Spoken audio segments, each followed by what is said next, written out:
రామ్ చరణ్, ఉపాసన దంపతులు most beautiful కపుల్గా తమకంటూ ప్రత్యేక గుర్తింపు తెచ్చుకున్నారు. అంతేకాదు వారిద్దరికీ టాలీవుడ్లో ఓ స్పెషల్ క్రేజ్ ఉంది. ఇక పెళ్ళై 11 ఏళ్లకు రామ్ చరణ్, ఉపాసన దంపతులు తల్లిదండ్రులు అయ్యారు. ఉపాసన ఓ పాపకు జన్మనిచ్చింది. ఆ పాపకు క్లీంకర అని పేరు పెట్టారు. క్లీంకర రాకతో మెగా కుటుంబంలో సంబరాలు అంబరాన్ని అంటాయి. మొదటి బిడ్డని ఆలస్యంగా కన్నా రెండో బిడ్డ విషయంలో అలాంటి తప్పులు చేయాలని అనుకోవడం లేదని గతంలోనే ఉపాసన క్లారిటీ ఇచ్చారు. సెకండ్ చైల్డ్ని కనడానికి సిద్ధంగా ఉన్నానంటూ కూడా వ్యాఖ్యానించింది. అందుకు తగ్గట్టే తాజాగా ఉపాసన రెండోసారి గర్భవతి అయ్యారనే వార్తలు ఇటీవల వచ్చాయి.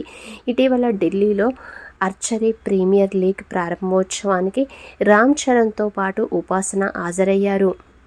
ఉపాసన నెమ్మదిగా మెట్లు దిగుతూ కనిపించారు. రామ్ చరణ్ ఉపాసన చేతిని పట్టుకొని కిందకి దించడం కనిపించింది. ఉపాసన పొట్ట కనిపించకుండా జాగ్రత్తలు తీసుకున్నట్లు కనిపించింది.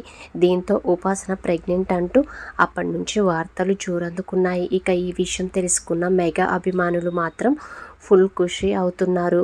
అది నిజమా కాదా అనే సందేహాలు కొందరిలో ఉన్నాయి. అయితే తాజాగా ఓ వీడియోతో ఫుల్ క్లారిటీ వచ్చేసింది. అదే ఉపాసన శ్రీమంతం వీడియో. ఇందులో మెగా కుటుంబం మొత్తం సంబరాల్లో మునిగి తేలుతుంది.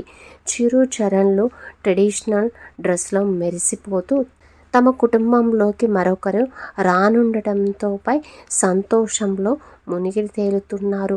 ఇక చిరు భార్య సురేఖ, తల్లి అంజనాదేవి ఉపాసనని దీవిస్తూ సంతోషంగా కనిపించారు. అటు కొణిదెల కుటుంబం అలాగే అటు ఉపాసన కుటుంబం కూడా అందరూ ఈ వేడుకలో కనిపించారు.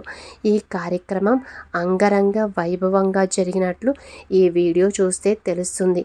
ఇక ఈ వీడియోతో ఉపాసన మరోసారి తల్లి కానుంది అని తేలడంతో మెగా ఫ్యాన్స్లో సరికొత్త జోష్ కనిపించింది.